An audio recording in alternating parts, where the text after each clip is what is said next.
بسم اللہ الرحمن الرحیم. ناظرین السلام علیکم. میں آپ کا میزبان صابر شاکر وفاقی دار حکومت اسلام آباد سے کچھ تازہ ترین اطلاعات اور خبریں آپ سے شیئر کرتے ہیں. پاکستان کے حالات و واقعات کو کنٹرول کرنے کی کوشش کی جا رہی ہے. طاقت کا بے دریغ استعمال, جوڑ توڑ, محلاتی سازشیں اور سیاسی جماعتوں کو توڑ کر اور نئی سیاسی جماعتیں بنا کر یہ سارا کھیل کھیلا جا رہا ہے. پچھلے 17 مہینوں سے ایک ہی ایفرٹ کی جا رہی ہے, لیکن وہ ایفرٹ کامیاب نہیں ہو پا رہی, اور اس کی واحد وجہ صرف اور صرف پاکستان کے عوام ہے. پاکستان کے عوام بالکل ایک دوسرا فیصلہ لے چکے ہیں اور اس فیصلے کو تسلیم نہیں کیا جا رہا, اور کبوتر کی طرح آنکھیں بند کی جا رہی ہیں. زمینی حقائق کو تسلیم نہیں کیا جا رہا, اور طاقت کے بل بوتے پر پکڑ دھکڑ, جیل, مار دھاڑ اور دہشت گردی, ایک دہشت پھیلائی ہوئی ہے بالکل پورے ملک میں, اور اس کے ذریعے چیزوں کو کنٹرول کرنے کی کوشش کی جا رہی ہے. معاملہ اس وقت کچھ یوں ہے کہ عمران خان صاحب, ان کو ختم کرنے کی کوشش کی گئی, لیکن جتنا ان کو ختم کیا جا رہا ہے وہ اتنے زیادہ مضبوط ہوتے جا رہے ہیں, اور اس وقت بھی وہ جیل میں ہیں, اور جیل میں ان کو بہت ہی سخت حال میں رکھا ہوا ہے. ایک طرف مذاکرات بھی چل رہے ہیں اور دوسری طرف ان کو فل ڈوز بھی دی جا رہی ہے, یعنی کہ مکمل طور پہ تنگ کیا جا رہا ہے. اور خاص طور پہ کل ان کی ملاقات ہوئی ان کی اہلیہ بشریٰ بی بی کی اور عظمیٰ خان کی اور علیمہ خان کی, دونوں بہنیں گئیں اور وہ بھی گئے, اور جو انہوں نے بتایا وہ سچویشن انہوں نے کہا کہ کافی ٹائٹ رکھا ہوا ہے, اور دونوں بہنیں اور اہلیہ جو ہیں وہ تھوڑی سی افسردہ بھی ہیں, لیکن عمران خان صاحب نے کہا کہ افسردگی کی ضرورت نہیں ہے, اور یہ ایک امتحان کا وقت ہے, گزر جائے گا, اور اس لیے کمزور نہیں ہونا, اور مجھے پوری امید ہے کہ اللہ تعالیٰ انشاءاللہ انصاف کریں گے, اور میں ان چیزوں سے گھبرانے والا نہیں ہوں. ان کو تنگ حالت میں رکھا ہوا ہے, اس میں کوئی شک نہیں ہے. ایک طرف مذاکرات بھی چل رہے ہیں اور منیمم ایجنڈا بھی طے کیا ہوا ہے, ایک تین نقاطی معاملے پر اتفاق بھی ہے, لیکن دوسری جانب فل ڈوز بھی دی جا رہی ہے, اور آج ہیئرنگ بھی رکھی ہوئی ہے سائفر معاملے کی, اور وہ ہے ان کیمرہ ہیئرنگ ہے. اور ان کیمرہ ہیئرنگ کا مطلب ہے کہ جیل ٹرائل ہوگا, بند کمرے میں ہوگا, اور میڈیا نہیں ہوگا, اور محدود تعداد ہوگی وکلا کی, اور اس سے پروسیکیوٹر آئیں گے. تو یہ سارے کا سارا سرکار کی سرپرستی میں ہوگا, اور وہاں پہ کوئی ایسی نہیں چیز, خوف و ہراس کا عالم ہوتا ہے, اور ظاہر خوف و ہراس کے عالم میں جب ایک آپ کے وکیل صفائی بھی جو ہیں وہ بھی اسی ماحول میں کیا وہ آرگومنٹ کریں گے کہ ایک جیل کا ماحول ہے, ہر طرف سیکورٹی ہے, خوف و ہراس ہے, اور اس میں وہ اپنی بات کیسے کھل کر کریں گے, اور ایسے حال میں جج جو ہے وہ کیسے انصاف کر سکے گا. یہ ایک سچویشن چل رہی ہے, دونوں طرح کی سچویشن چل رہی ہے. ایک طرف خوف و ہراس اور عمران خان صاحب کے فل ڈوز اور مذاکرات, اور اس وقت ہو رہی ہے لڑائی اور صلح کے درمیان جنگ ہو رہی ہے, اور کہ لڑائی جیتے گی یا صلح کرنے والے جیتیں گے. تو یہ چیزیں چل رہی ہیں. عمران خان صاحب ابھی تک قائم و دائم ہیں, اور انہوں نے کہا ہے کہ میں فی الوقت کوئی ایسا قدم نہیں اٹھا سکتا کہ جس سے میری جو 27 سالہ جدوجہد ہے اس کو نقصان پہنچے. ان کو توڑنے کی کوشش کی جا رہی ہے, کمزور کرنے کی کوشش کی جا رہی ہے, تاکہ بہتر انداز میں بارگیننگ ہو سکے, ان سے اپنی باتیں منوائی جا سکے, اور لیکن وہ نہیں ماننے کے لیے تیار. وہ چل رہے ہیں, اور جو بھی جاتا ہے بات چیت چل رہی ہے, اس پہ بھی وہ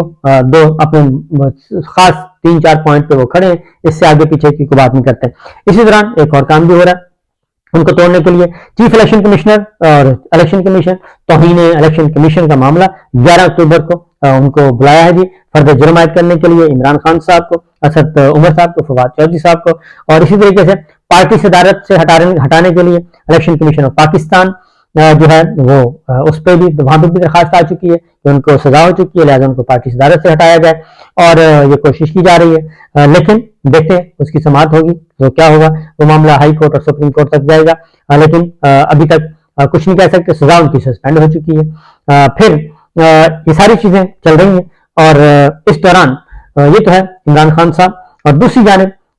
وہ جیسے جیسے ان کو کوشش کی گئی توڑنے کی, وہ مضبوط ہوتے گئے, ایک تناور درخت بن چکے ہیں, اور ایسا تناور درخت اور جڑیں اس کی پورے ملک میں پھیل چکی ہیں.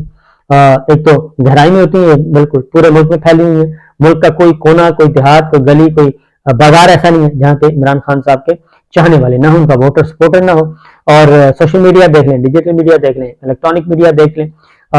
یہ سارے حالات ہمارے سامنے, ہر جگہ ان کی سپورٹ موجود ہے, اور وہ نیشنل لیول پہ بھی ہے, وہ انٹرنیشنل لیول پہ بھی ہے. جو مخالف ہے ان کے, وہ بھی ان کی اہمیت کو اگنور نہیں کر سکتے, وہ بھی سمجھتے ہیں کہ وہ ہیں عمران خان ہیں, اور اسی لیے وہ ہیں, تو اس کی وجہ پاکستان کی عوام, ان کی عوامی طاقت ہے. تو بہرحال دیکھنا یہ ہے کہ اس ساری سچویشن کو کیسے ہینڈل کیا جاتا ہے, اور یہ ایگو کے مسائل جو ہیں وہ اور ایک میں جو ہے وہ اور طاقت کا خمار وہ، یہ کیسے دور ہوگا اور اس ساری چیزوں کو کیسے ہینڈل کیا جائے گا. بہرحال معاملات اس وقت یہ چل رہے ہیں یہ جو ہے عمران خان صاحب، لیکن میں پھر کہوں گا کہ بات چیت جاری ہے، اور ظاہر ہے جب آپ نے اچھی ڈیل کرنے کی کوشش کریں گے تو جیسے وہ منڈی میں جاتے ہیں تو وہاں پہ جانور خریدنے والے کی کوشش ہوتی ہے کہ میں سستے سے سستا خریدوں، اور ادھر سے ساتھ ادھر ادھر پھر رہے ہوتے ہیں لوگ، وہ پریشر بھی ڈالتے ہیں کہ جناب وہ خریدار پہ کوئی خریدار سے مل جاتا ہے، کوئی بیچنے والے سے مل جاتا ہے. تو اس وقت یہی ریاستی امور میں بھی ہو رہا ہے کہ یہ حربے سارے استعمال کیے جا رہے ہیں، اور کوئی کہتا ہے کہ میں اچھی ڈیل لے کے دے سکتا ہوں، دوسرا آتا نہیں میں اچھی ڈیل لے کے دے سکتا ہوں. تو یہ جب تک ان کی بڑے آپس میں نہیں بیٹھیں گے اس وقت تک یہ معاملہ حل نہیں ہوگا. جس دن آرمی چیف جناب عاصم منیر صاحب اور DGI اور عمران خان جس دن ان کی ملاقات ہو گئی، اور اس ملاقات میں 1 گھنٹہ بھی، میں کہتا ہوں 1 گھنٹہ بھی بہت زیادہ ہے،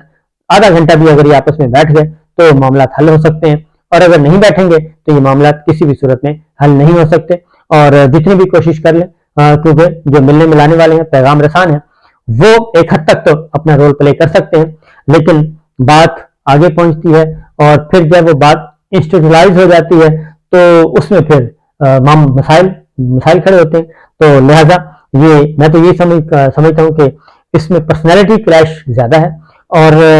اصول کا معاملہ کم ہے، اصولی معاملہ کم ہے، پرسنالٹی کلیش زیادہ ہے، اور ڈس انفارمیشن اور کمیونیکیشن گیپ کے معاملات زیادہ ہیں، اور ماضی کے کچھ غلط اطلاعات اور غلط قصے اور غلط واقعات، غلط رپورٹ ہوئے وہ زیادہ ہیں، وہ اثر انداز ہو رہے ہیں، اور یہ ایک بلا وجہ کا ایک خوف ہے جو کہ دونوں طرف موجود ہے. تو وہ جب تک بڑے نہیں مل بیٹھیں گے اس وقت تک معاملہ حل ہونے والا نہیں ہے. لہذا یہ کچھ لوگ کوشش کر بھی رہے ہیں، لیکن وہ کہتے ہیں کہ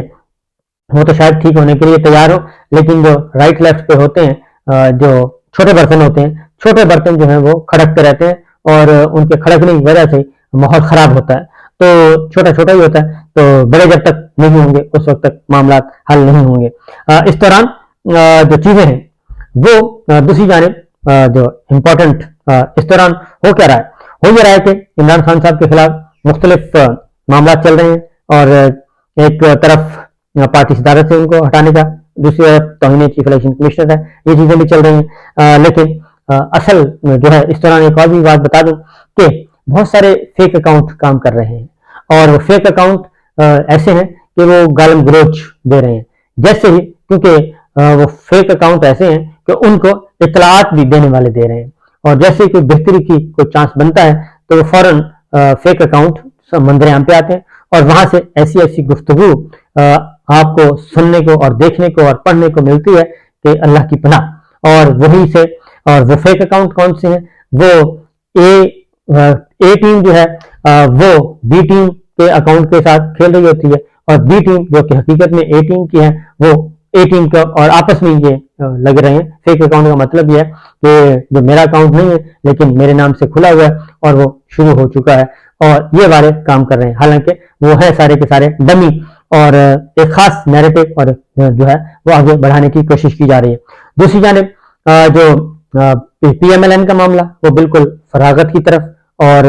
ان کے حالات بہت ہی زیادہ پتلے ہو چکے ہیں. اور مریم صاحبہ جو کہ کراؤڈ پولر سمجھی جاتی تھیں، اور جب جاتی تھیں تو چنگھاڑتی تھیں، اور ان کی چنگھاڑ جو ہے وہ سنی جاتی تھی. انہوں نے آرمی چیف کو بھی للکارا، انہوں نے DGI کو بھی للکارا، چیف جسٹس صاحبان کو، ججز صاحبان کو، سب کو للکارا، لیکن ان کو کوئی پوچھنے والا نہیں تھا، اور وہ للکارتی تھیں. اور اب آج کل وہ ایک بہت اچھی ڈیل کے ساتھ وہ آگے بڑھنے کی کوشش کر رہی ہیں، لیکن ان کو ڈیل مل گئی. ایک بہت اچھا تبصرہ کسی نے کیا کہ عمران خان صاحب کے پاس عوام ہے، جلسہ کرنا چاہتے ہیں، لیکن ان کو جلسے کی اجازت نہیں ہے، اور عوام ان کے ساتھ ہیں. دوسری جانب مسلم لیگ نواز ہے، مریم صاحب ہیں، نواز شریف صاحب ہیں، وہ ان کو جلسے کی اجازت مل گئی ہے، ان کے پاس عوام نہیں ہے. تو یہ چیز چل رہی ہے، اور ایک طرف عمران خان صاحب ہیں، ان کے پاس عوامی طاقت ہے، عوام ان کے ساتھ موجود ہے، لیکن ان سے خوفزدہ ہوا جا رہا ہے، اور ان کو پیچھے دھکیلا جا رہا ہے، لیکن ان کے سائز کو چھوٹا کیا جا رہا ہے. ان کی پارٹی میں سے 2 پارٹیاں نکالی جا چکی ہیں، لیکن رزلٹ 0 کا 0 ہے. اور تیسری پارٹی کی تیاری کی جا رہی ہے، لیکن اس کا بھی رزلٹ 0 نکلے گا۔ اس دوران مریم صاحبہ کے حصے میں کیا آیا؟ ثانیہ شاہدرہ کے بعد کچھ بھی نہیں آیا، اور اب جو ہے دوبارہ سے وہ آ رہے ہیں۔ ایک تو پہلے تو ایک معافی تلافی ہو چکی، اب معافی تلافی کے بعد پھر دوبارہ وہی اسی بیانیے کے ساتھ آ رہے ہیں۔ جناب خواجہ آصف صاحب فرماتے ہیں کہ فیض آباد میں جن لوگوں نے دھرنے والوں کو بٹھایا وہی ضامن تھے، اور یعنی کہ کبھی 2 قدم پیچھے کبھی 2 قدم آگے، اور خواجہ صاحب جو ہیں یہ پتہ نہیں حالات کو نارمل کرنا چاہتے ہیں یا پھر حالات خراب کرنا چاہتے ہیں۔ یہ ایک دلچسپ چیز ہے، اور کیونکہ فیض آباد دھرنا کیس لگا ہوا ہے سپریم کورٹ میں، اور وہاں پہ انتظار کر رہے ہیں چیف جسٹس آف پاکستان۔ انہوں نے کہا کہ آئیں، کسی کے پاس ثبوت ہے تو میرے پاس لے کے آئیں، لیکن وہاں نہیں جایا جاتا، اور وہ یہی کہتے ہیں کہ یوٹیوب پہ بیٹھ کے، ٹی وی پروگرام میں بیٹھ کے، پریس کانفرنس میں بیٹھ کے بڑی بڑی باتیں کی جاتے ہیں، اور ہم بلا رہے ہیں کہ ثبوت دیں ہمیں آ کے، تو ادھر کوئی نہیں جا رہا۔ تو بہرحال یہ بھی ایک ہو رہا ہے جی۔ اور دوسری جانب رانا ثناء اللہ صاحب ہیں، وہ کہتے ہیں کہ نواز شریف صاحب کسی سے ڈیل کرے واپس نہیں آ رہے، اور ہم حفاظتی ضمانت کروائیں گے، حفاظتی ضمانت کروا کے ہم لینڈ کریں گے، اور اس کے بعد پھر جلسہ بھی ہوگا، جلوس بھی نکلے گا، سب کچھ ہوگا۔ تو وہ 21 اکتوبر کو پہنچیں گے، ہر صورت میں پہنچیں گے، لاہور پہنچیں گے۔ یہ ساری باتیں کی جا رہی ہیں، جبکہ حقیقت یہ ہے کہ میاں صاحب کو سمجھانے والے بھی بہت ہیں، اور سمجھایا جا رہا ہے کہ آپ تشریف نہ لائیں، اور کیونکہ حالات و واقعات آپ کی فیور میں نہیں ہیں، آپ کا بڑھاپا خراب کیا جا رہا ہے۔ نصرت جاوید صاحب کی گفتگو آپ نے سنی ہے کہ وہ میاں صاحب کو پارٹی بھی اور ان کی فیملی بھی، سوائے اس کے کہ ان کے حصے میں رسوائی آئے گی، بڑھاپے میں اور کچھ نہیں ملے گا، کیونکہ پاکستان کے عوام کا موڈ جو ہے وہ تبدیل ہو چکا ہے، اور گراؤنڈ ریئلٹی یہ ہے کہ لوگ جو ہیں وہ جو 17 مہینے کی حکومت تھی شہباز شریف صاحب 15 مہینے کی شہباز شریف صاحب کی، اس 15 مہینوں میں انہوں نے مسلم لیگ نواز کی پوری کی پوری جو محنت تھی، ایک اچھی خاصی مضبوط سیاسی جماعت کا بالکل بیڑا غرق کر دیا ہے ان 14-15 مہینوں میں۔ 15 مہینوں میں جو نقصان ہوا ہے وہ پچھلے 30 سالوں میں نقصان نہیں ہوا مسلم لیگ نواز کو۔ تو کہاں ووٹ کو عزت دو کا بیانیہ، اور کہاں ڈگی میں بیٹھ کے، لینڈ کروزر کے ڈگی میں بیٹھ کے ملک صاحب کے ساتھ باجوہ صاحب کے گھر جانا اور ڈرائنگ روم میں بیٹھ کے معاملات طے کرنا۔ تو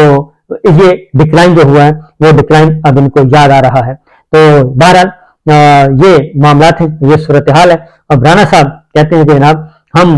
ڈیل کے تحت نہ گئے تھے اور نہ واپس آ رہے ہیں، جبکہ خواجہ آصف صاحب یہ کہتے ہیں کہ ہمیں جیل سے اسٹیبلشمنٹ نے نکالا، اور اسٹیبلشمنٹ نے ہی عدالتوں کو مینج کیا، اور اسٹیبلشمنٹ کی مدد سے ہی ہم میاں صاحب جو ہیں وہ لندن پہنچے، اور اب واپس بھی آئیں گے تو ہم انہی کی مدد سے واپس آئیں گے۔ یہ خواجہ صاحب کہہ رہے ہیں، رانا صاحب کچھ اور کہہ رہے ہیں، اور مسئلہ یہ ہے کہ لڑتے لڑتے ہو گئی گم سب کی چونچ اور سب کی تم، لیکن جو اصل پلیئر ہے وہ جیل میں ہے، اور اس کے ساتھ کبھی ان کو کہا جا رہا ہے کہ ہم ذوالفقار علی بھٹو بنا دیں گے، کبھی کہا جاتا ہے کہ یہ محترمہ بے نظیر بھٹو جیسا سلوک ہوگا، کبھی کچھ کہا جاتا ہے۔ تو دیکھیں آگے ہوتا ہے کیا۔ یہ 2 سیناریوز چل رہے ہیں، لیکن میاں صاحب کو شاہد خاقان عباسی صاحب پہنچے ہیں، اور وہ بھی، اور ایاز صادق صاحب بھی، اور عرفان صدیقی صاحب بھی، یہ سب کے سب یہ کہہ رہے ہیں کہ میاں صاحب بڑھاپا خراب نہ کریں، چیزیں اور حالات و واقعات ہمارے کنٹرول میں نہیں ہیں، اور ایسا نہ ہو کہ آپ کے ساتھ بھی کوفے والوں والا جو اہل کوفہ نے کیا تھا، آپ کے ساتھ بھی یہ نہ ہو کہ کہیں